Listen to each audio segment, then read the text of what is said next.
Simulan na natin nagbalitaan na ito ang malalaki at makabuluhang balita ngayong araw. Headlines.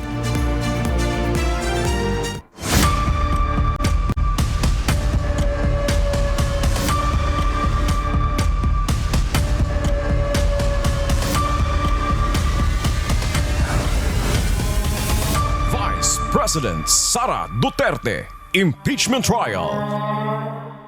Iniurong na ng prosekusyon ang pagpresenta kina Attorney Zuleika Lopez at Captain Belinda Bello bilang testigo sa article of impeachment na grave threats at inciting to sedition laban kay Vice President Sara Duterte. Ayon kay Attorney Lorna Capunan, isa sa counsel ng prosecutors ng House of Representatives, magiging paulit-ulit lang ang testimonya ng dalawa. May hataw na balita si Rosalie Coos. Sa ikalimang araw ng impeachment trial kay Vice President Sara Duterte, nagdesisyon ng House Prosecution Team na ilaglag na sa listahan ng kanilang ipepresentang testigo para sa article of impeachment na assassination plot, grave threats at inciting to sedition sina Attorney Zuleika Lopez at Captain Belinda Bello. Chief of Staff ng Office of the Vice President si Attorney Lopez, samantalang Executive Director naman ng Legislative Security Bureau ng Office of the Sergeant at Arms ng Kamara, si retired AFP Captain Bello. Si Attorney Lorna Capunan, isa sa counsel ng prosecutors ng House of Representatives, ang nagpahayag nito sa impeachment court. Anya magiging redundant lang ang testimonya ni na Attorney Lopez at Captain Bello.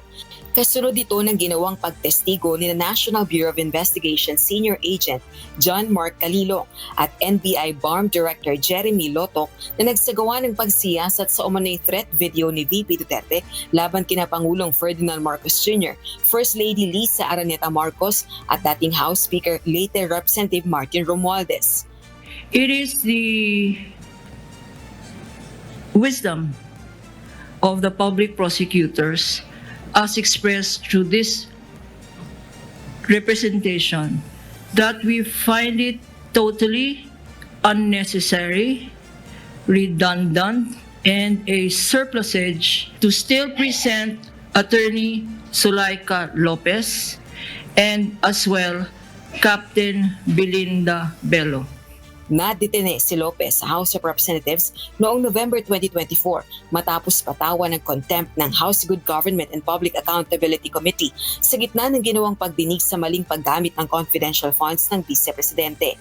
Kasunod nito, bumisita si VP Duterte sa Kamara noong November 23, 2024. Ito rin ang petsa kung kailan niya isinagawa ang isang virtual press conference matapos ng kaing ilipat ng detensyon si Lopez mula Kamara patungo sa Correctional Institution for Women sa Mandaluyong City.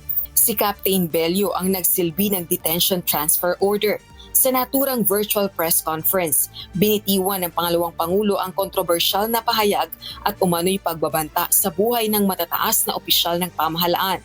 Itinanggi naman ni Attorney Capunan na natakot ang prosekusyon kaya inurong nila ang pagpresenta kay Attorney Lopez.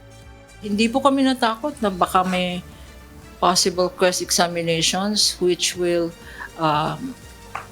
antagonize or which will embarrass the prosecutors.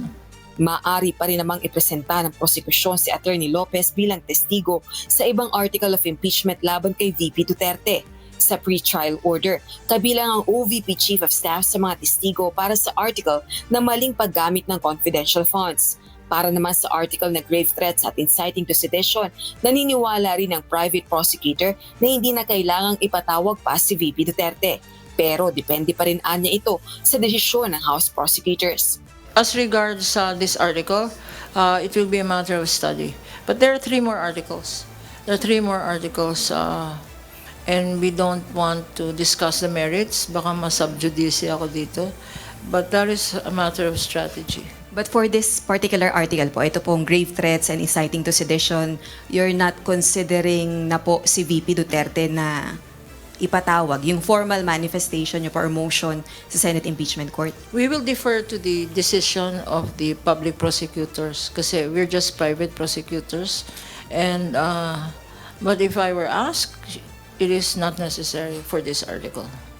Samantala sa Lunes, July 20 naman, isasalang sa witness stand ng prosekusyon si Attorney Melvin Matibag, Director ng NBI, kaugnay pa rin ng matinding pagbabanta ng Vice Presidente. Magsasagawa naman ng evaluation ng House Prosecution Team kung sino-sino pa ang ibang testigo at alin pang mga ebidensya ang kanilang ipepresenta sa paglilitis para sa naturang Article of Impeachment. Rosa Licor, sumahataw sa balita ngayon. Hindi inakala ng defense panel na aalisin ng prosecution bilang testigo si Office of the Vice President Attorney Zuleika Lopez. Gayunman, ayon sa defense team, prerogative ng prosekusyon kung sila ay magbabawas ng witness na ihaharap sa impeachment trial. May hataw na balita si Ivan Alvarez. That's okay with us. We honestly did not expect it. You know naman, I'm very candid with these things, but that was the prerogative of the prosecution. Hindi inaasahan ng kampo ni Vice President Sara Duterte ang naging desisyon ng House Prosecution Panel na alisin si Office of the Vice President Chief of Staff Attorney Zuleika Lopez bilang testigong nakaschedule sanang humarap ngayong linggo para sa aligasyong pagbabanta at pag-aalsa ni Vice President Duterte. Ayon kay Defense Team spokesperson Attorney Michael Powa, hindi nila itinuturing na bentahe para sa depensa ang pag-drop kay Lopez bilang witness dahil nasa impeachment court pa rin ang pagpapasya kung gaano kabigat ang mga testimonya at ebidensyang ihaharap ng magkabilang panig. Dagdag pa niya, maaari ring magbawas ng mga testigo ang depensa sa oras na sila na ang magpresenta ng kanilang mga argumento kung makita nilang hindi na kailangan ang iba pang corroborative witnesses. Sa ngayon, hindi nakalista si Attorney Lopez bilang witness ng depensa. Although ayokong pangunahan kasi sa ngayon, the reason why hindi namin siya nilista is hindi naman sa tingin namin nung ginagawa namin yung pre-trial brief is hindi naman integral yung magiging testimony. Samantala, naniniwala ang defense team na nagawa nilang questionin ang kredibilidad ng dalawang testigo mula sa National Bureau of Investigation. Ngunit ayon kay Powa, masyado pang maaga upang sabihing may lamang na ang alinmang panig dahil ikalawang testigo pa lamang ang naipresenta. We had targets on the credibility of Agent Lotto, and I would like to say that as far as the defense lang po is concerned, I think we were able to establish what we wanted to establish. No, as far as the cross-examination went, we are very happy with the way we performed in terms of cross-examination. Itinuturing ding malaking tulong ng depensa ang mga interjection o katanungan ng mga senator judge dahil nagbibigay ito ng ideya kung anong mga punto ang dapat nilang paghandaan sa mga susunod pang testigo. Samantala, handa na ang defense sa nakatakdang oral arguments ngayong araw, gaya ng 10 minutong presentasyong ibinigay sa mga partido maging sa anumang magiging mga tanong ng senator judges. Isa sa inaasahang tatalakayin ay ang hiling ng prosekusyon na mag-issue ng subpoena na humihiling na mabuksan ang kahon mula sa Bureau of Internal Revenue na naglalaman umano ng tax records ng bise at asawang si Attorney Man Scorpio. Evan Alvarez, humahataw sa Balita Ngayon. Mamayang hapon na ang inaasahang oral arguments kaugnay ng hiling na magpalabas ng subpoena para sa mga tax at bank records ni Vice President Sara Duterte. Kaugnay pa nito na nagpapatuloy na impeachment trial ng pangalawang Pangulo. May umahataw na balita si Jed Neresina. Maghaharap mamayang hapon ang defense at prosecution team sa isang oral argument sa Senate Impeachment Court. Ito ay may kaugnayan sa mosyon na isabina ang tax at bank records ni na Vice President Sara Duterte at kanyang asawa na si Attorney Manasseh Scorpio. Ayon kay Attorney Reggie Tonggol, ang tagapagsalita ng Senate Impeachment Court, bibigyan ng magkaparehong haba ng oras ang House Prosecution Panel at Defense Team para ilatag ang kanilang mga argumento. So, both parties will present their main position, no, the prosecution because sila po yung nagre-request ng subpoena at yung depensa naman po dahil sila yung kumukontra sa subpoena. Pag nasabi na po nung dalawang primary speakers yung kanilang position, babalik po doon sa prosecution para naman i-rebut yung sinabi naman nung depensa. So yung sa rebuttal, ang tawag po, 10 minutes po yung rebuttal, 15 minutes yung main position. And then, pagkatapos po ng prosecution, ng 10 minutes niya na rebuttal, babalik naman po sa depensa para naman mag-rebut siya doon sa rebuttal nung prosecution. So, ganun, parang debate po yung format. Pagkatapos aniya ng oral arguments ng magkabilang panig, hindi magdedesisyon agad ang korte, bagkus ipinaliwanag ni Atty. Tonggol na magsasagawa muna ng caucus ang senator judges bago sila magkaroon ng pagkakataong maglatag ng kanilang mga argumento o magtanong. Magkakaroon ng desisyon after the caucus. So of course, the caucus will have to consider kung ano yung sinabi sa oral arguments. And at the same time, we'll have to consider the points of view of each of the senator judges. So that's why after the caucus, that's the time they will determine amongst themselves if they will go with the presiding officer's time limitation imposition, or they will have to extend or shorten it for the senator judges themselves. Kaugnay ng inaasahang oral arguments mamayang hapon, ibinahagi rin ni Atty. Tonggol ang ilang argumento na maaaring ilatag ng prosecution at defense base na rin sa memorandum na nauna nilang isinumite sa impeachment court. Basically, ang arguments po against the issuance of the subpoena, which they have always argued since the time na nag-answer po sila pati sa pre-trial brief nila. Sinabi na po ng depensa na as to the BIR records, covered daw ng confidentiality yon, na absolute yung Section 270 of the tax code, na if the matter is walang exception ang impeachment doon sa BIR records na yon.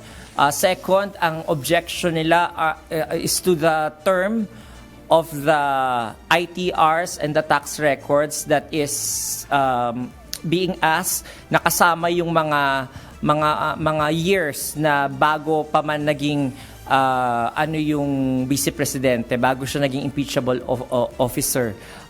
Tapos data privacy violation, at saka dun sa mga 22 business interests, yung separate juridical entity of the corporations na hindi pwedeng ipasabina yon kasi they are not parties to this case dahil sila ay iba yung identity ng korporasyon doon sa mga stockholders. Paliwanag ng impeachment court spokesperson, 3 klase ng dokumento ang hiling ng prosecution na magpalabas ng subpoena. Una na rito ay para sa mga record mula sa Bureau of Internal Revenue o BIR. Sunod ang sa Anti-Money Laundering Council o AMLC. At panghuli ay sa mga bangko. Jed Neresina, humahataw sa balita ngayon. Naniniwala si NBI Regional Director for the Bangsamoro, Autonomous Region and Muslim Mindanao at dating hepe ng NBI Cybercrime Division na si Attorney Jeremy Lotok na nagtaksil sa tiwala ng taong bayan si Vice President Sara Duterte. Ito ay may kaugnayan sa umano'y matitinding pagbabanta na ginawa ng Vice Presidente laban sa buhay nila Pangulong Ferdinand Marcos Jr., First Lady Liza Araneta Marcos at dating House Speaker Martin Romualdez sa kanyang kontrobersyal na press conference noong November 23, 2024. As a lawyer, Attorney Lotok, when the Vice President's utter in public that she already spoke to a person to kill the President, the First Lady, and the 2 others. As a lawyer, did the Vice President betray public trust? Then the witness may answer if he knows. Yes, Your Honor, as a lawyer. She betrayed public trust? Yes, Your Honor. Hataw Balita ngayon. Sa pagtatanong ng prosekusyon kay Attorney Lotoc, sinabi ng NBI official na hindi siya sang-ayon sa naging pahayag ng Vice Presidente kung saan iginit nito na bahagi umano ng kanyang freedom of speech ang kanyang mga nabanggit sa nasabing press conference. Para kay Attorney Lotoc, mapanganiban niya ang mga naging pahayag ng pangalawang Pangulo at hindi ito nagka-qualify bilang protected speech. If the second highest official of the land uttered openly and in public that she had already contracted a person to kill the President, the First Lady, the former Speaker of the House, and she instructed that person to be relentless in killing them, and that person said yes, we failed to see any amount of freedom of speech in that utterances. Number two, should we allow that kind of argument? Should we allow that to become the norms of our society? Then nobody would prevent from anyone from doing the same. Imagine the chaos, the disorder, and the anarchy. And number three, as a lawyer and being in the law enforcement, freedom of speech protects lawful expression. But it does not protect utterances that satisfies the elements of a criminal offense like this one. Hataw Balita ngayon. Iginit ni NBI BARM Regional Director Attorney Jeremy Lotoc na hindi nababago ng clerical errors ang katotohanan na nagbitaw ng matitinding pagbabanta si Vice President Sara Duterte laban sa buhay ni Pangulong Ferdinand Marcos Jr., First Lady Liza Araneta Marcos at dating House Speaker Martin Romualdez. Ito ang tugon ni Lotoc nang punahin ng Defense Counsel ang mga typographical errors sa affidavit sa isinagawang investigasyon ng NBI sa mga naging banta ng Vice Presidente. Ipinagtanggol ni Attorney Lotoc ang investigasyon ng NBI at iginiit na hindi nababago ng typo errors ang katotohanan sa mga sinabi ni VP Duterte. Gayun din ang kanilang findings na mayroong mga paglabag ang pangalawang Pangulo.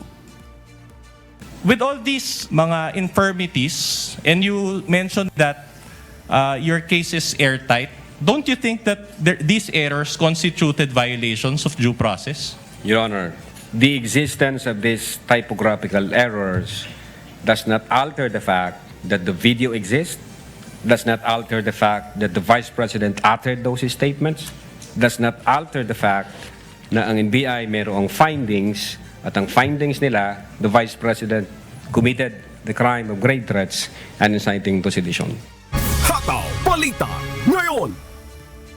Iginiit ng defense team na hindi banta kundi response o sagot lamang ang naging pahayag ni Vice President Sara Duterte sa kanyang press conference noon kung saan sinabi ng Vice Presidente na may nakausap na siya na papatay sa Pangulo.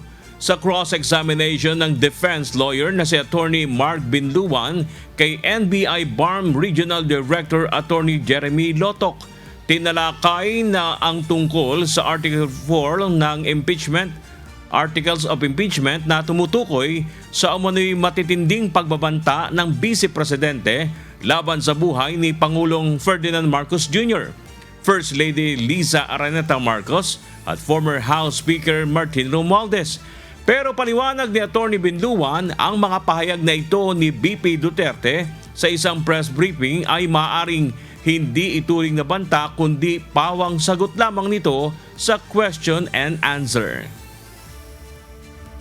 It is our position that the statements made by the Vice President were not threats in the first place. That's why we were categorizing it as response, a mere response to a Q&A. Number one.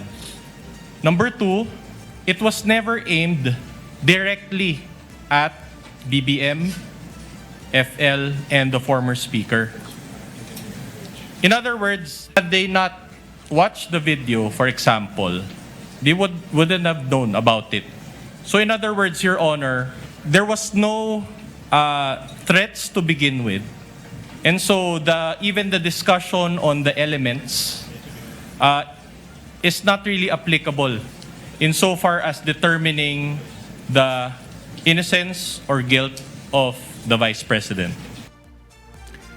Nanindigan ang depensa na hindi naman masasabi na nagbanta ang Vice Presidente dahil hindi naman niya napanood ng first couple at ni Congressman Romualdez ang nasabing video kung saan ito inihayag ni BP Duterte.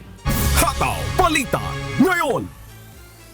Isa sa mga napag-usapan sa ikalimang araw na impeachment trial ni Vice President Sara Duterte kahapon ang issue ng umano'y grave threats laban sa Pangulo at iba pang opisyal.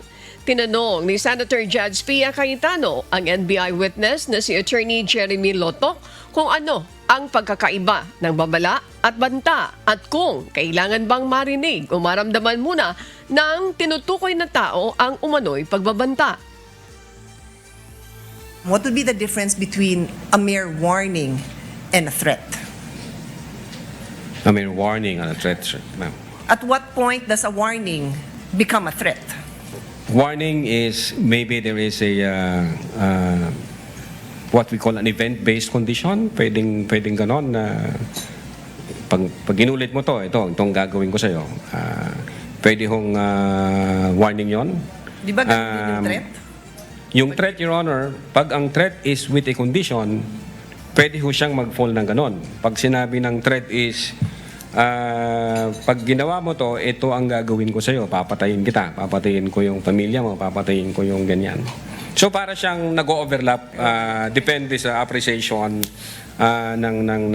for us, ng investigator, Your Honor. But insofar as the NBI Cybercrime Division is concerned, what we did is we established the elements of the grave threats based on the surrounding facts and circumstances. Dagdag naman ni Presiding Officer Senator Judge Francis C. Escudero, mahalaga ring isalang-alang ang sitwasyon, paraan ng pagkakasabi, tono at kakayahan ng taong tuparin ang kanyang sinabi para maikonsidera ito na banta o babala. Samantala, iginiit naman ng depensa na ang pahayag ni BP Duterte ay isa lamang umanong sagot sa tanong sa isang online press briefing at hindi dapat ituring na pagbabanta. Hataw Balita ngayon. Tila nagkaroon ng kalituhan sa Senate Impeachment Court kahapon kaugnay sa pinagmulan ng Oplan Romanov. Ayon kay Senator Judge Rapi Tulfo, si Davao City Mayor Sebastian Baste Duterte ang unang nagbanggit ng Romanov noong January 2024 bilang babala umano sa pamilya ni Pangulong Ferdinand Marcos Jr. Dahil dito, ni Senator Tulfo kung bakit pagdating noong November 2024 ay inilarawan naman ng vlogger na si Princess Maui ang Operasyon Romanov bilang umano'y banta laban sa pamilya Duterte. Nagtataka ako na binanggit yan ni Princess Maui doon sa press conference, sa online press conference ni VP Sara, yung Romanov na banta for Sara Duterte, when in fact, it was Baste Duterte ang nabitaw ng salita na yon, warning sa first family. So, until today, when Senator Judge Rapi Tulfo clarified na yung palang Oplan Romanov, a threat against the first family. Yes, sir. Ang impression ko since last week, nung pag-uusapan natin yung Oplan Romanov, a threat ito against the Vice President. Ayon sa NBI witness na si Attorney Jeremy Lotok, ganito rin ang natuklasan ng kanilang investigasyon tungkol sa pinagmulan ng Oplan Romanov. Kaya naman inimbitahan niya ng NBI sina Princess Maui at Vice President Duterte upang magpaliwanag ukol sa Oplan Romanov, ngunit hindi sila dumalo. Dahil dito hindi anya napatunayan o naberipika ng NBI ang umano'y operasyon dahil sa magkakasalungat na salaysay at kawalan ng mga pangunahing testigo. Tinukoy ng NBI ang Oplan Romanov bilang unvalidated information dahil walang sapat na ebidensyang sumusuporta tungkol dito. una po namin ginawa, we try to invite Princess Maui to shed light doon sa sinasabi nilang Romanov. Since hindi ho nag-appear si Princess Maui, wala ho kaming basis. So classify muna namin ito na non-validated information. Git naman ng depensa, magkaiba ang paggamit ni Mayor Baste Duterte sa salitang Romanov at ang Operation Romanov na binanggit ni Princess Maui sa online press briefing. Hataw Balita ngayon. Nanindigan si Vice President Sara Duterte na malinaw na nakita sa ika-4 na araw ng paglilitis na hindi sinusuportahan ng sapat na ebidensya ang mga paratang laban sa kanya sa impeachment trial. Ipinakita rin umano sa mga nagdaang pagdinig na walang matibay na batayan ang mga akusasyon ng prosekusyon. Inakusahan din ni VP Duterte ang House Prosecution na gumagawa lamang umano ng mga kwento at ebidensya upang patibayin ang kanilang mga paratang. Git pa ng Vice dapat nang nakabatay sa kapanipaniwalang ebidensya at hindi sa haka-haka o ginawang naratibo ang isang impeachment proceeding. Kahapon naging matunog ang balita ng pagdalo ng Vice Presidente sa ika-5 araw ng impeachment trial, subalit hindi ito natuloy dahil sa iba pa nitong mga nakaschedule na meeting ayon sa kanyang kampo. Hataw Balita ngayon. Sinabi ni National Bureau of Investigation Director Melvin Matibag na handa siyang tumistigo anumang oras sa impeachment trial ni Vice President Sara Duterte. Ayon kay Matibag, ang kanyang ilalahan ay pareho lamang na mga nakasaad sa mga dokumento at ebidensyang hawak ng NBI. Nilinaw din niya na hindi na kailangan ng sabina kung voluntaryo siyang haharap sa impeachment court. Nauna nang humiling si Matibag na mapaaga ang kanyang pagtestigo dahil dadalo siya sa isang international anti-scam summit sa Thailand. Gayunman, binigyan diin ni Matibag na nirerespeto niya ang impeachment court at susunod siya sa anumang schedule na itatakda nito. I don't have to wait for the subpoena. Kung voluntary ka naman pupunta, hindi naman na kailangan ng subpoena. Kung pwede sana na mapaaga. We showed our willingness na magtestigo at readiness na magtestigo po. Sa Lunes, nakatakdang iharap ng prosekusyon si NBI Director Matibag bilang testigo sa nagpapatuloy na impeachment trial kay Vice President Sara Duterte. Hataw Balita ngayon. Sa iba pang balita, maagang ihaharap ng PNP Criminal Investigation and Detection Group mamaya si Senator Dante Marcoleta sa Sandigan Bayan. Ito'y kasunod ang utos ng Sandigan Bayan na iharap ang mambabatas sa kanila mamayang alas 8:30 ng umaga. Si Lea Ilagan, humahataw. Muling ilalabas ng PNP General Hospital si Senator Dante Marcoleta mamaya. Ito'y matapos na iutos ng Sandigan Bayan na dalhin sa kanila ang senador ng alas 8:30 ngayong umaga. Sinasabing may kaugnayan ito sa kondisyong medikal ng senador. Kahapon, inilabas din ng CIDG si Senator Marcoleta sa PNP-GH upang dalhin sa Philippine General Hospital para sa independent medical examination. Ang mambabatas, nakasuot ng detainee orange shirt, mayroong bulletproof vest, posas at nakasakay sa wheelchair. Siguro obvious naman po yung vest, protection po sa kanya yan, any eventuality.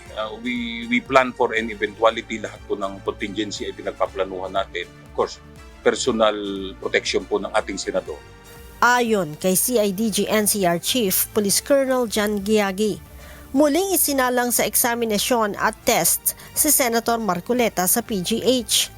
Tiningnan lahat yung medical records niya upon arrival doon. Tinan over ng ating doctors here sa PNP-GH yung medical record niya. They have gone through it and then tiningnan yung mga vital signs niya upon arrival. Medyo nag-elevate kanina nung from here kasi 130-80. Nung pagpunta namin doon, umakyat ng 160-70. So, aside from that is ginawa lahat yung mga laboratory examinations. Gayunman, Fit to travel na ang senador para dalhin sa Sandigan Bayan mamaya. Leia Ilagan, humahataw sa balita ngayon.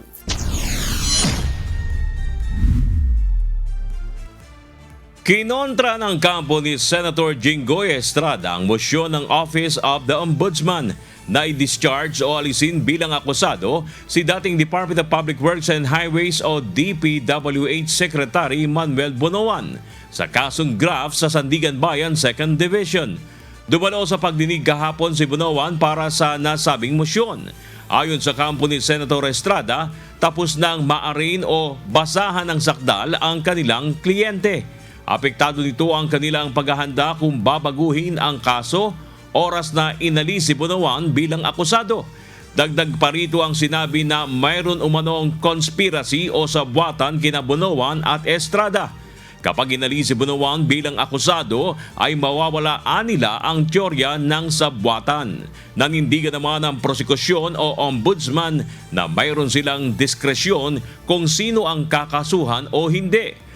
Formal amendment lamang din ang kanilang gagawin kaya hindi nito maapektuhan ang karapatan ng mga akusado tulad ni Estrada. Muling harap si Bonoan sa Sandigan Bayan 5th Division ngayong araw kaugnay ng kaparehong mosyon. National News. Makalipas ang 6 na pagdinig, tinapos na ng Korte Suprema ang oral arguments para sa pagbusisi kung sang-ayon sa saligang batas ng Pilipinas ang unprogrammed funds na nakapaloob sa 2024 hanggang 2026 national budget. Samantala, pinagsusumite pa rin ng kataas-taasang hukuman ng Senado at Kamara ng mga hinihingi nitong dokumento. Si Benedict Samson, humahataw. All the parties are reminded that the court will decide on this urgent case based on their own timeline considering the manifestations of the amici and that the GAA 2027 will soon be tackled by Congress, regardless of whether the parties comply with the periods we have provided. So ordered. Umabot sa 6 na sesyon ng oral arguments ang ginawa ng Korte Suprema para talakayin ang legalidad ng unprogram appropriations sa ilalim ng 2024 hanggang 2026 national budget. Kahapon, formal nang tinapos ng Supreme Court ang pagtalakay dito. Kaugnay nito, pinagsusumite ng kataas-taasang hukuman ng memoranda sa loob ng 20 calendar days ang magkabilang partido at resource person na inimbitahan ng Korte. Sa ginawang pagdinig ng Korte sa 6 na sesyon mula noong Abril hanggang ngayong Hulyo, napuna ng maestrado ang naging paglobo ng unprogram appropriations matapos ang Bicameral Conference Committee o BICAM. Sa ilalim ng National Expenditures Program o NEP, sa bersyon ng Senado at Kamara, pare-pareho itong nakatakda sa 281.9 billion pesos. Ngunit matapos ang BICAM, nadagdagan ito ng nasa mahigit 449.5 billion pesos. Kaya naman kung susumahin ay lumobo pa ito sa 731.4 billion pesos. Sa interpellation o pagtatanong ng mga maestrado, napuna ni Associate Justice Antonio Co ang ginawang paglipat ng pondo mula sa program appropriation patungo sa unprogram na pondo. If you go to the 2023, 24, 25 unprogram appropriations, lahat doon, karamihan doon ng project, hindi emergency. Hindi emergencies. What logic should it be in the unprogram appropriation in 2023? Rehab ng Lawag International Airport. How could that be an emergency? That's a long-term project. You could include that in the program appropriation. Bakit mo sinasama sa program at tatanggalin mo ibang funding sa program appropriation?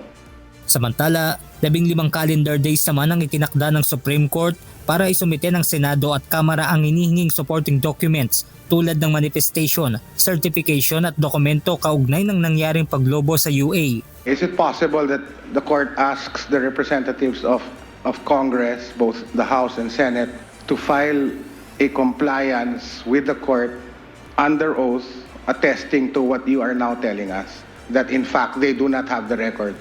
Nauna nang hiningi ng SC ang supporting documents, ngunit bigo naman ang Office of the Solicitor General na makakuha ng kopya nito sa Kongreso. Those are not part of the submissions, Your Honor.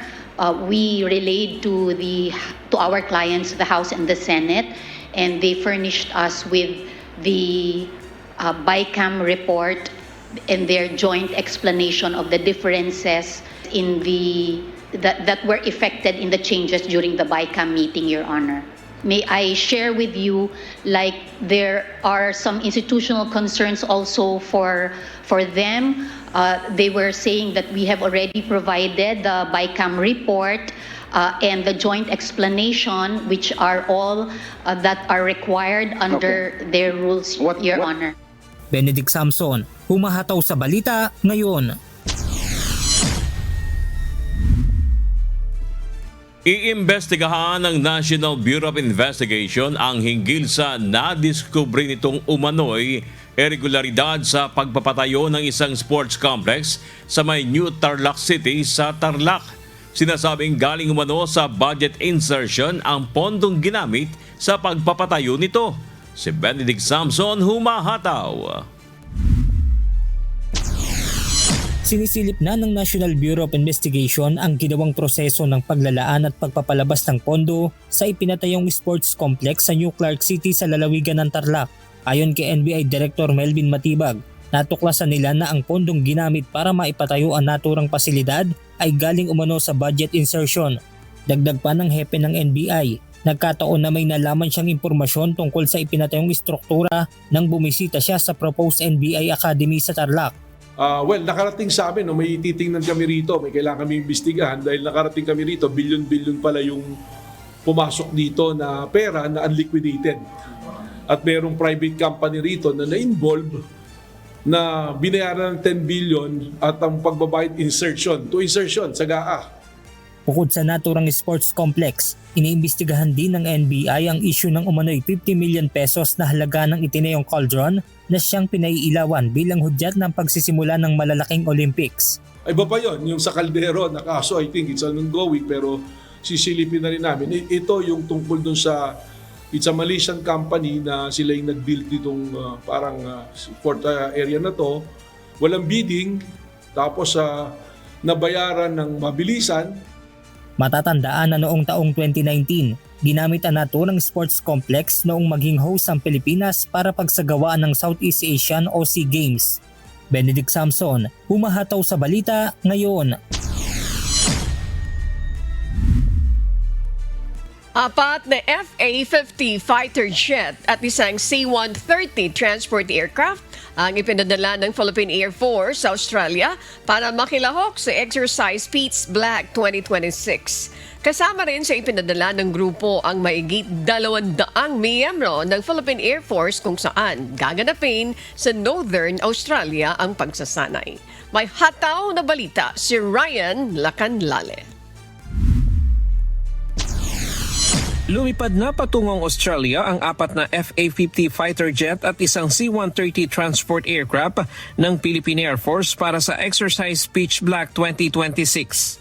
Kasama sa ipinadalang grupo ang mahigit 200 tauhan ng Philippine Air Force, kabilang ang mga piloto, aircraft technician at air battle managers.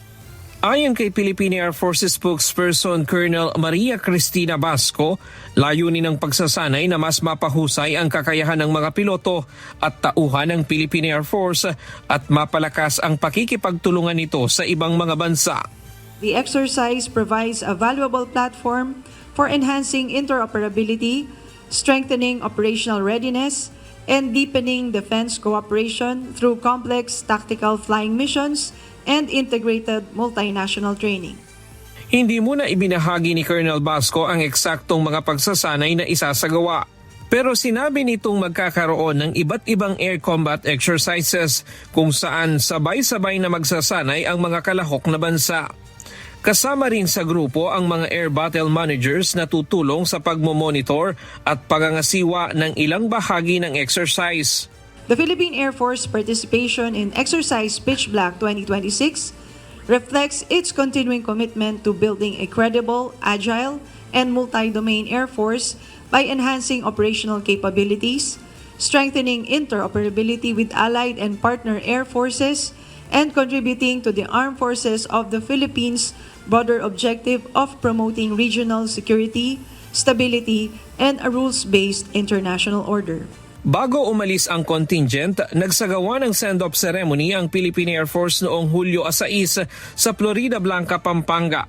Sa kanyang mensahe, sinabi ni Philippine Air Force Commanding General Lieutenant General Arthur Cordura na mahalagang panatilihin ng mga tauhan ng disiplina, pagiging profesional at kahandaan habang kinakatawan nila ang Pilipinas sa isa sa pinakamalaking air combat exercises sa Indo-Pacific. Ayon sa Philippine Air Force, ang kanilang paglahok sa Pitch Black 2026 ay makatutulong upang mas mapaunlad ang kakayahan ng kanilang mga tauhan, mapaigting ang ugnayan sa mga kaalyadong bansa, gayon din ang paghahanda ng Air Force sa mga susunod na misyon. Tatagal ang exercise Pitch Black 2026 hanggang August 7 sa Northern Australia, kung saan lalahok ang Air Forces mula sa 21 partner nations nito. Ryan Lacanlale, humahataw sa Balita Ngayon. At para po sa mga balita sa iba't ibang panig ng mundo, narito ang ating global correspondent na si Marie Peñaranda mula sa Texas, USA. Good morning, Marie. Global News. Yes, isang magandang umaga sa iyo, Sherwin, at good morning sa ating mga kasambahay. Narito ang ating Global News.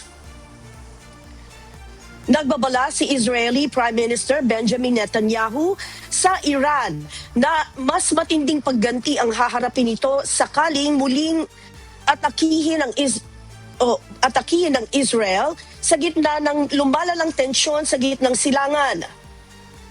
Samantala, binawi na ng Estados Unidos ang planong maningil ng 20% bayad sa mga kargamentong daraan sa Strait of Hormuz.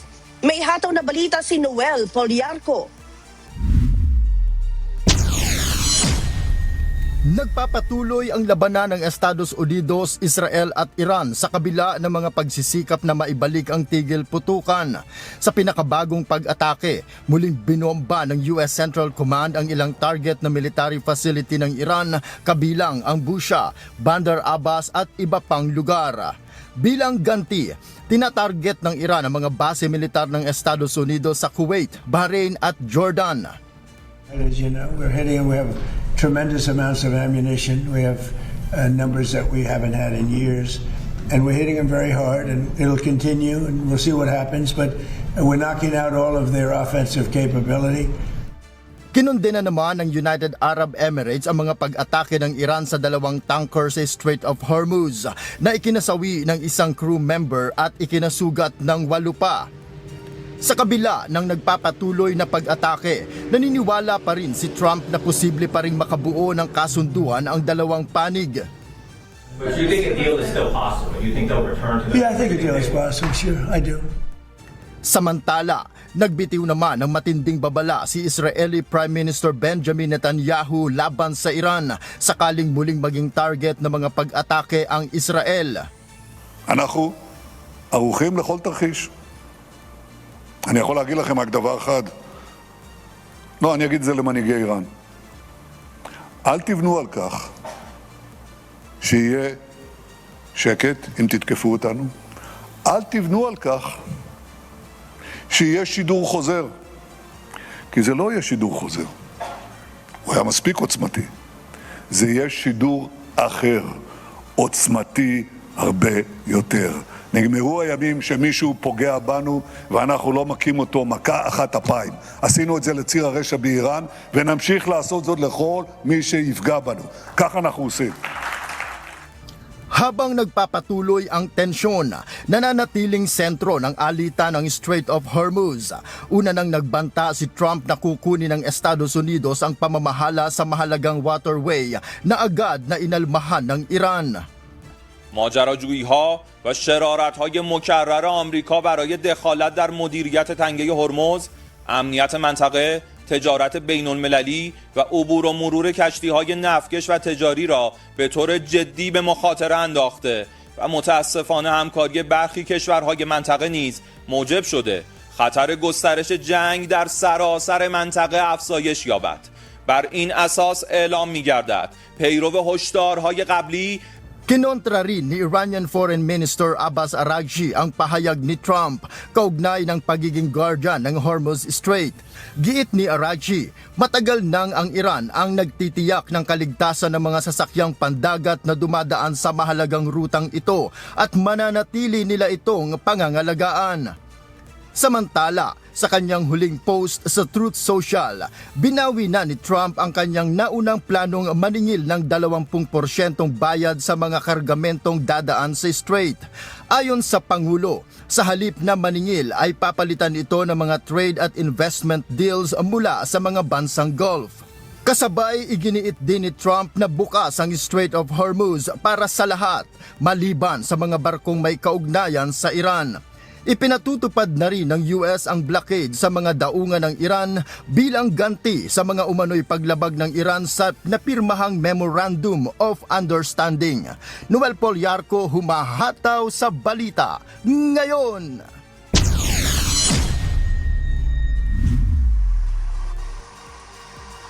Nagpahayag naman ng pangamba ang United Nations sa posibleng muling pagsiklab ng malawakang digmaan sa gitnang silangan sa pagitan ng Houthi rebels at Saudi-backed Yemeni government. Ito ay kasunod ng pag-atake ng Houthi sa Abha International Airport sa Saudi Arabia na ganti umano sa pagbomba ng runway o sa pagbomba sa runway ng SANAA International Airport. May hataw na balita si James Bontuyan. Nangangamba ang United Nations na mauwi sa panibagong malawakan labanan ang pinakahuling palitan ng pag-atake ng Houthi rebels at ng Saudi-backed Yemeni government. We are deeply concerned about the risk of wider escalation. Yemen and the wider region cannot afford another cycle of escalation. We call on all actors to constructively engage in negotiations under United Nations auspices. Such engagement is essential to ensure de-escalation, advance safe, predictable, and sustainable civilian air access, among other priorities. Nananawagan ng United Nations sa lahat ng panig na pairali na ang dialogo at de-escalation upang maiwasan ang muling paglala ng sigalot. Our message is clear. Unilateral measures will not bring Yemen closer to peace. On the contrary, they risk entrenching divisions, accelerating fragmentation, and heightening the danger of renewed escalation and military confrontation. We therefore continue to urge all parties to reduce tensions and address their differences through dialogue. Nagsimula ang pinakabagong tensyon matapos targetin ng Saudi-backed forces ang runway ng Sana'a International Airport upang pigilin ang paglapag ng isang eroplanong mula Iran na sakay ang delegasyon ng Houthi. Bilang ganti, nagpakawala ang Houthi ng mga ballistic missile at drone na tumama sa Abha International Airport sa timog kanlurang bahagi ng Saudi Arabia. وردا على هذا العدوان السعودي الإجرامي نفذت القوات المسلحة اليمنية عملية عسكرية نوعية استهدفت مطار أبها الدولي وذلك بعدد من الصواريخ البالستية والطائرات المسيرة وقد حققت العملية أهدافها بنجاح بفضل الله. Bukod pa rito, napaulat rin na ilang ballistic missile ang pinakawalan ng Houthi sa Saudi na pawang naharang ng kanilang defense system. Nagbabala naman ang Houthi sa mga airline na iwasang dumaan sa airspace ng Saudi Arabia hanggat hindi inaalis ang blockade sa Sana'a International Airport. في دفع العدوان ورفع الحصار الجائر عن بلدنا وفي هذا السياق تحذر جميع شركات الطيران من العبور في أجواء المملكة السعودية وإن عليها أخذ تحذيراتنا على محمل الجد حتى رفع الحصار عن مطار صنعاء الدولي. Matagal nang may alitan ang Yemen Armed Forces na suportado ng pamahalaan ng Saudi Arabia at Estados Unidos at ang Iranian-backed Houthi Armed Forces. Pinangangambahan ng mga eksperto na kung magpapatuloy ang palitan ng pag-atake, posibleng tuluyang mabuwag ang tigil putukan sa pagitan ng dalawang panig na nagsimula pa noong 2022. Kapag nangyari ito, maaaring muling sumiklab ang panibagong digmaan sa Yemen na dadagdag sa mga aktibong gyera sa gitnang silangan. James Bontuyan, humahataw sa balita ngayon.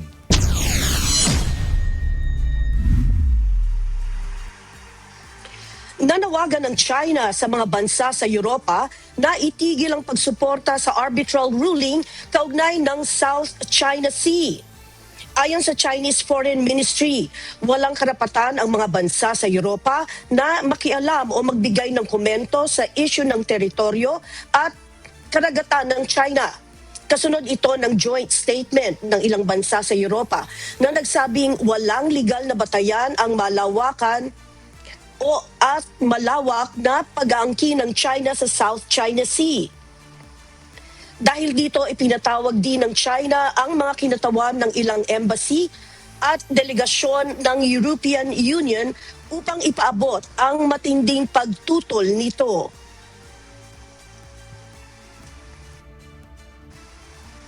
Hataw Balita ngayon. Tinuligsa naman ng European Union ang mga banta laban sa International Criminal Court o ICC matapos maglunsad ang Estados Unidos ng kampanya laban sa hukuman. Ayon sa EU, hindi katanggap-tanggap ang anumang pag-atake o pagbabanta sa mga opisyal, kawani at mga taong nakikipagtulungan sa ICC.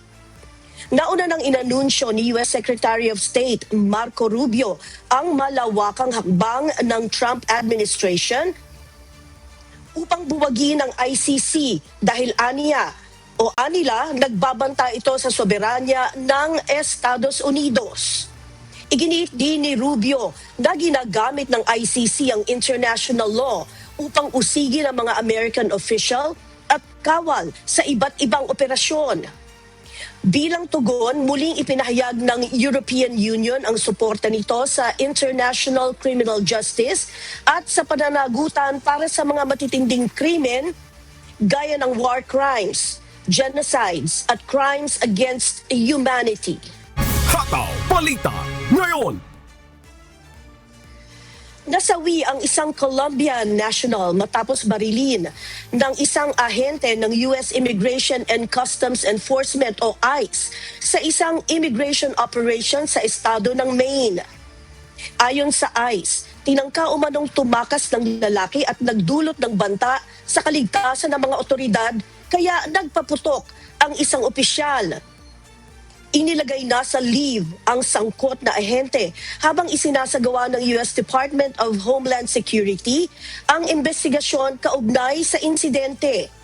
Kinumpirma rin ng Embassy ng Colombia ang pagkamatay ng kanilang kababayan at humingi na ng paliwanag mula sa mga otoridad ng Estados Unidos.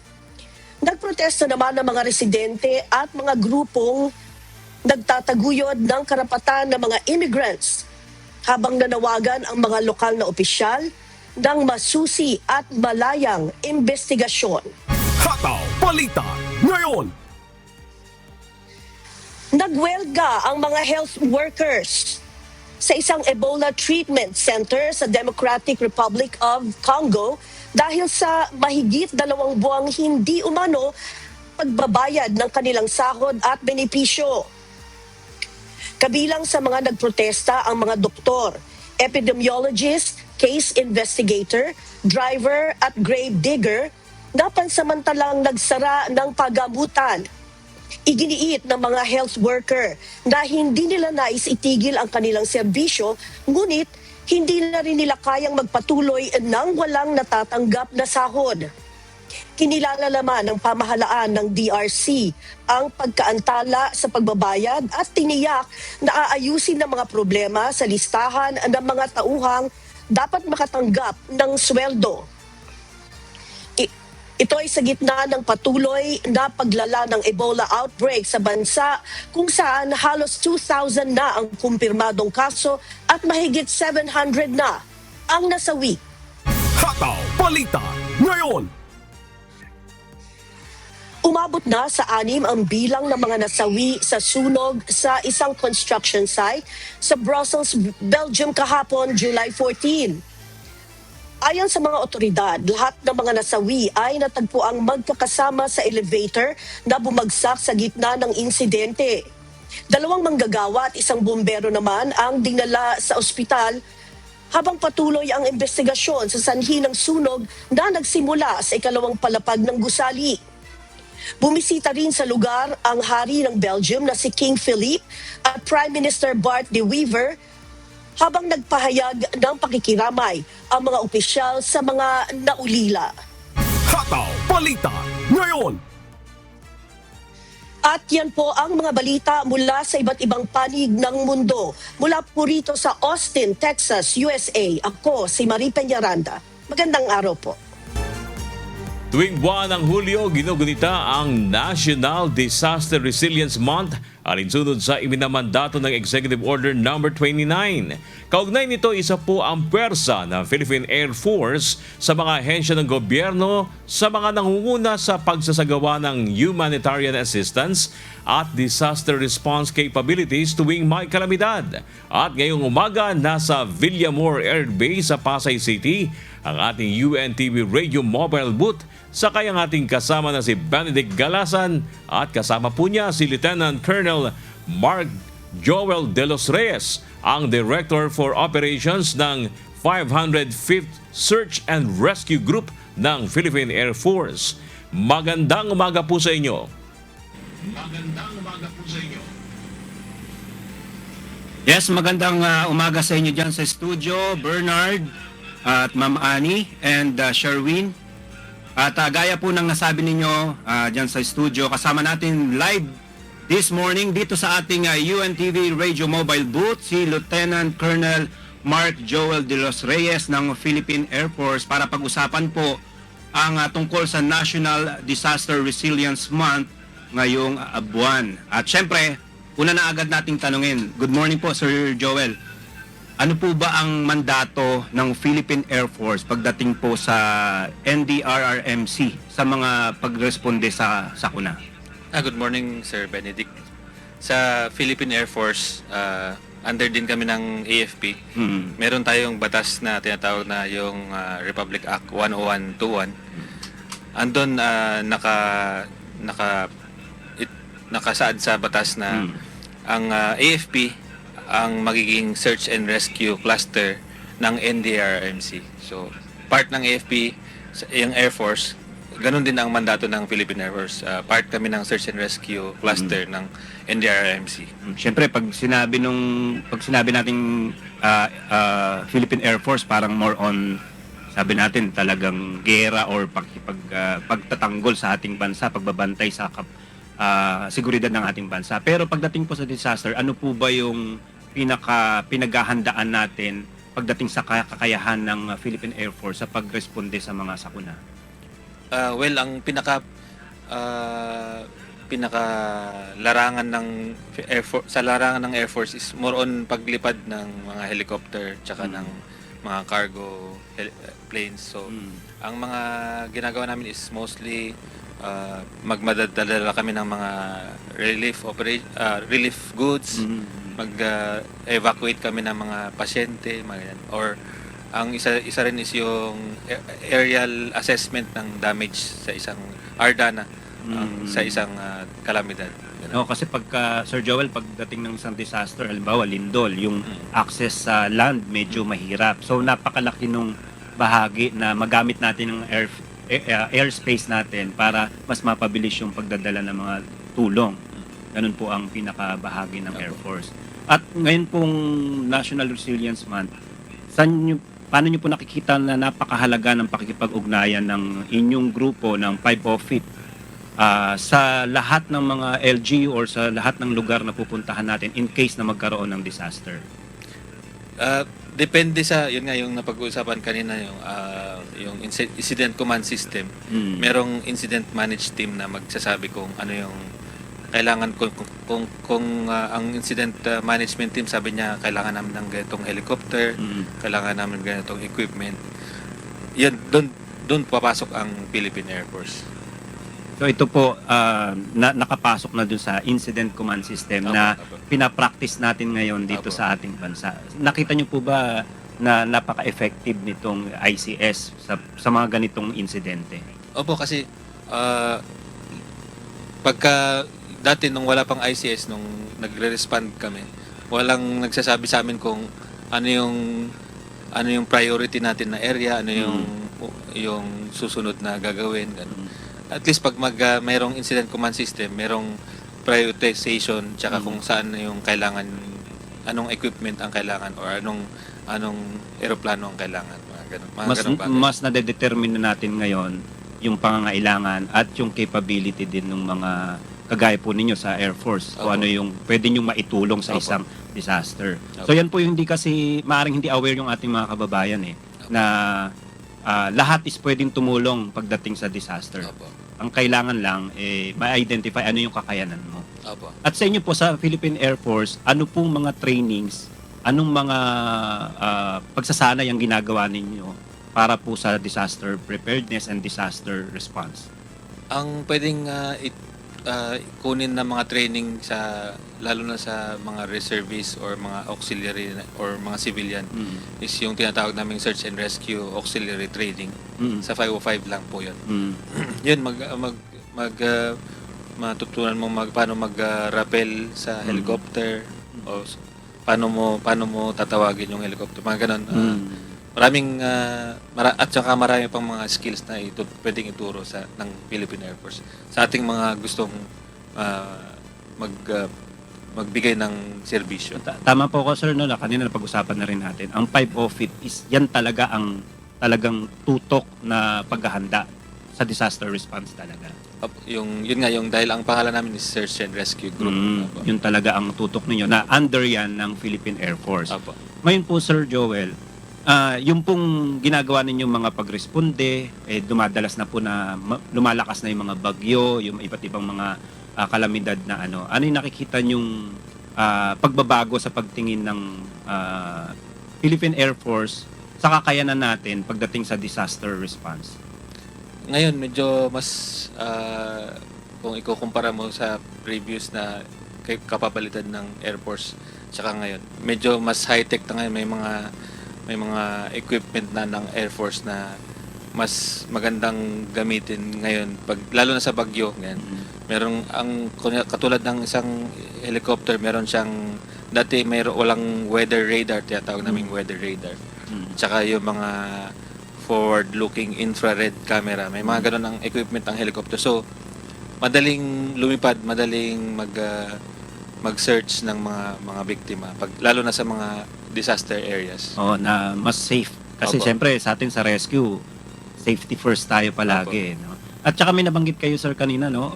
Nung nag-uusap tayo off-air, na meron ng mga drones din ang Philippine Air Force. Ano po yung mga drones na ginagamit natin? Depende.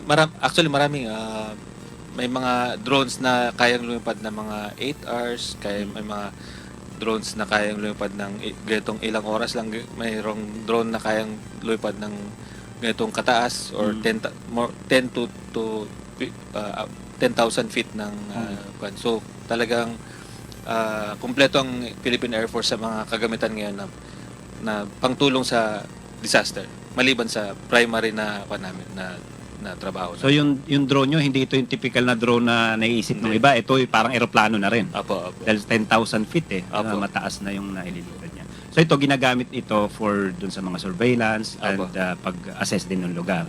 Disaster assessment. Disaster assessment. Na mas safe po dahil walang pilotong nakasakay. Sir, ilan po ang manpower po ngayon ng 505 dating sa disaster response? More or less ngayon ang 505 is 500 na personnel. So, pero nationwide na po yun. Pero pagka kailangan naman ng tulong manpower from other units ng Air Force, kasi pwede naman kami magpatulong sa mga kasama namin sa ibang Air Force units din na pagka may kailangang maramihang disaster response. Yung po, siyempre may mga reservists po tayo So na-utilize po yun ng Air Force din natin, yung mga reservists natin sa Philippine Air Force?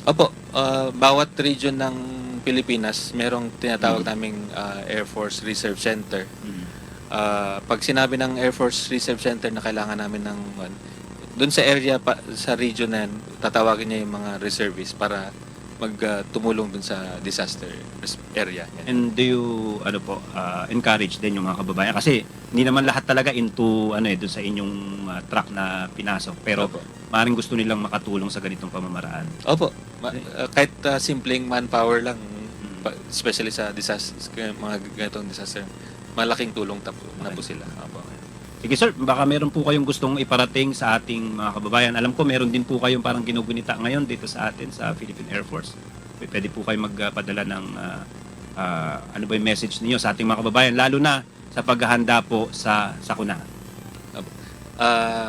Nais ko pong iparating sa ating mga kababayan na ang inyong hukbong himpapawid ng Pilipinas ay laging nakaantabay at handang tumulong sa mga kahit anong sakuna o kahit sa mga malalayong lugar at pag mga ganitong disaster ay talagang buong puso namin na gagampanan ang aming responsibilidad at serbisyo sa taong bayan. Maraming salamat po. Maraming salamat po at sa inyong mga naibahagi po sa amin. At ngayong panahon po ng ika nga ay marami na tayong disaster na nangyayari ngayon. At syempre ngayong buwan ay ginugunita natin ang National Disaster Resilience Month. At nakasama po natin muli si Lieutenant Colonel Mark Joel De Los Reyes, ang Director for Operations ng 505th Search and Rescue Group ng Philippine Air Force. At balik sa inyo dyan sa studio, Bernard and Sherwin. Maraming salamat, Benedict Galasan.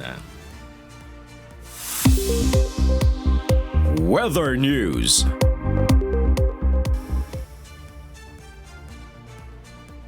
This time, alamin na natin ang magiging lagay ng panahon sa iba't ibang bahagi ng bansa ngayong araw ng Miyerkules, July 15, 2026. Panoorin natin ang update mula naman po sa Pag-asa Weather Forecasting Center. Bahagyang humina itong southwest monsoon natin at dito na lamang ito umiiral sa western section ng Northern Luzon. Inaasahan din natin mamaya ay lalo pang hihina ito at ito'y mag-offshore na or dito na lamang sa karagatan makakaapekto. Samantala, meron tayong dalawang low pressure area na minomonitor dito sa loob ng ating Pag-asad monitoring domain. Itong dalawang low pressure area po ito ay wala naman pong direktang epekto sa anumang parte ng ating bansa. Unahin natin itong nandito sa may Hong Kong area. Ito po yung dahilan kung bakit itong southwest monsoon po natin ay offshore. Dito po napupunta itong southwest monsoon sa circulation na ito. May kita din natin, mababa na rin naman yung chance nito na maging isang ganap na bagyo muli. Samantala, ito naman dito sa may borderline ng ating Philippine Area of Responsibility ay yung dating si Josie. Ito yung nag-downgrade bilang isang ganap na low pressure area at ito po ay tuluyan na rin lumabas ng ating Philippine Area of Responsibility. Bagamat meron tayong dalawang low pressure area na minomonitor sa loob ng ating domain, wala po itong direktang epekto sa anumang parte ng ating bansa. Para naman sa magiging panahon natin ngayong araw dito sa Luzon, inaasahan natin makakaranas tayo ng bahagya hanggang sa maulap na papawirin na may ma-isolated rain showers o kaya mga localized thunderstorm, lalo na po sa hapon at sa gabi. Agwat ng temperatura para sa Metro Manila, 23 to 33 degrees Celsius. Lawag, 25 to 33 degrees Celsius. For Tuguegarao, asahan natin ng 26 to 38 degrees Celsius. Baguio, 16 to 24 degrees Celsius. Tagaytay, 21 to 31 degrees Celsius. At Legazpi, 26 to 33 degrees Celsius. Para naman dito sa may Palawan, buong Visayas at Mindanao, makakaranas din sila ng maaliwalas na panahon. Pero asahan din po natin yung init at alinsangan, lalo na sa tanghali hanggang hapon, na may mataas na tsansa ng mga localized thunderstorm, lalo na po sa hapon at sa gabi. Agwat ng temperatura para sa Calayan Islands at Puerto Princesa, 26 to 32 degrees Celsius. Dito sa Iloilo, 24 to 33 degrees Celsius. Tacloban, 25 to 33 degrees Celsius. For Cebu at Cagayan de Oro, 24 to 32 degrees Celsius. Zamboanga, 26 to 33 degrees Celsius. At Davao, 24 to 33 degrees Celsius. Wala naman tayong nakataas na anumang gale warning sa anumang seaboards ng ating bansa. At napanood po natin ang update mula kay Pag-asa Weather Specialist, Chanel Dominguez. Tandaan po, sa bawat araw na ating nasisilayan, tayo'y magpasalamat sa Diyos na may lalang. Regional News.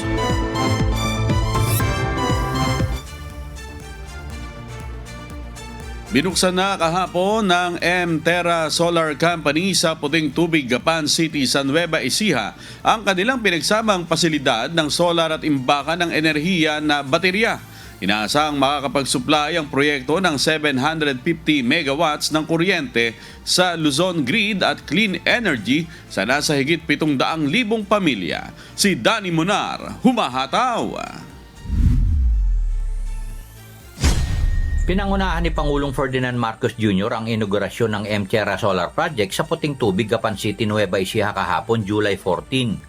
Ang Phase 1 ng nasabing proyekto ay kasalukuyan ng nakapagbibigay ng 750 megawatts ng kuryente sa Luzon Grid at Clean Energy sa nasa higit 700,000 pamilya. Sinabi ng Meralco Power Generation Corporation na siyang nagmamayari ng M-Terra Solar Company na ang pagpapagana ng proyekto ay inaasahang makatutulong na maibsan ang pagtaas ng presyo ng kuryente sa gitna ng patuloy ng pandaigdigang krisis sa langis. Sa talumpati ng Pangulo, binigyan din nito ang kahalagahan ng pagkakaroon ng Pilipinas ng sariling renewable energy. This achievement comes at a time when the need to boost our energy sector has never been more apparent or more urgent. For years, our economy has relied heavily on conventional sources of power. Last year alone, coal accounted for 57% of the total power generation mix in our country, while renewable contributed only about 25%. Such an energy mix leaves us more vulnerable to fluctuations in global fuel prices and developments in the international market, as we have experienced in the last few months, and it underscores the importance of diversifying our energy sources. Ngayong buwan, inaasahan ng MGen na aabot sa 1,350 megawatts ng kuryente ang kayang i-produce ng proyekto at 825 megawatts na energy storage. Ang mga pasilidad na solar ay karaniwan lamang nakalilikha ng kuryente sa loob ng 5 hanggang 6 na oras sa isang araw. Pero dahil sa Battery Energy Storage System o BESS component, kaya netong maghatid ng power supply ng hanggang 13 oras. Ayon sa Pangulo, ang M-Terra Solar Project ay may 91% completion na samantalang ang Phase 2 ay inaasahang matatapos sa susunod na taon. Sa oras na matapos ang proyekto, inaasahang makapagsusupply ito ng 3,500 megawatts ng kuryente sa Luzon Grid at Clean Energy sa nasa 2.4 milyong residential houses. Bukod sa supply ng kuryente, malaking tulong rin ang proyekto kung saan nakalilikha ito ng mahigit sa 10,000 trabaho. Inaasahan ding makakabawas ito ng nasa 4.3 milyong toneladang carbon emission kada taon at magpapatatag ng supply ng kuryente sa Luzon. Danny Munar, humahataw sa balita ngayon.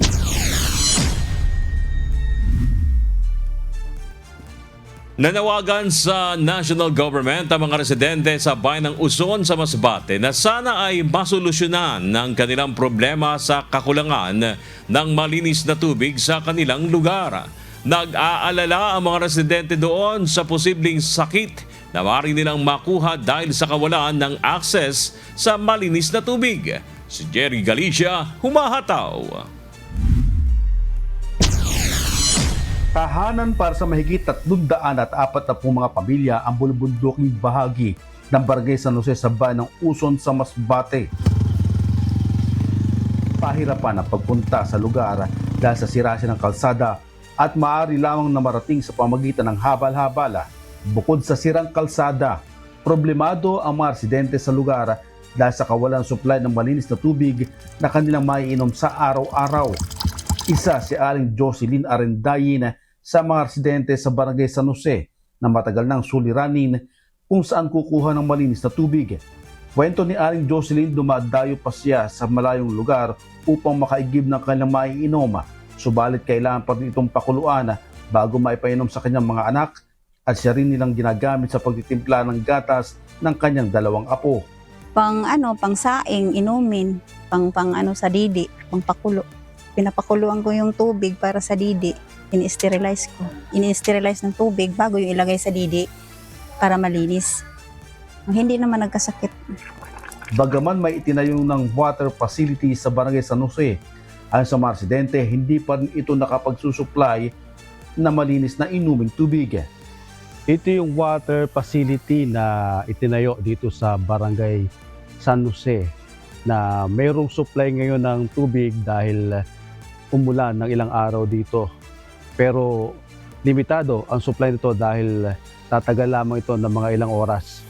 Nagagamit lamang ito para sa paglalaba at pagluluto, maging sa paghuhugas ng mga pinggan, pero hindi siya pwedeng inumin.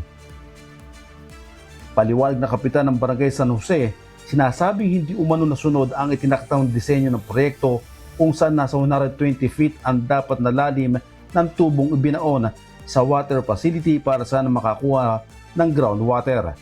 Dahil dito, tuwing umuulan lamang napapakinabangan ang treatment facility kaya limitado pa rin ang access sa malinis na tubig ng mga residente sa lugar.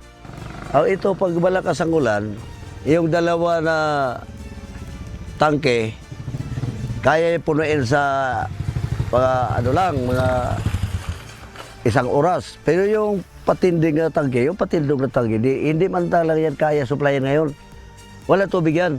Ito lang dalawa nakahiga ang kaya supplyan. Medyo pag nag-umpisa yan alas 7, hanggang alas 8 lang yan pag damo ang nag-igib yan. Wala na, hindi yan sapat hindi makaabot ng alas 12, ubos ng tubig yan. Dahil dito, umaapela ang mga residente ng Uson sa national government na sana ay matugunan ang matagal na nilang problema sa maiinom na tubig na pangunahin nilang pangangailangan. Jerry Galicia, humahataw sa balita ngayon.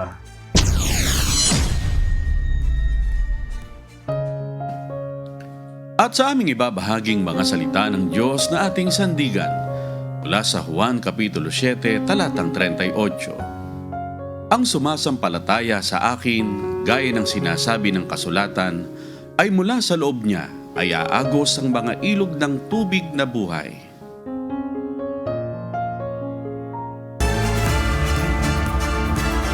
At yan po ang mga umahataw na balita ngayong umaga ng Miyerkules, ika-15 sa buwan ng Hulyo 2026. Ako po inyong amigo, Sherwin Kulubong.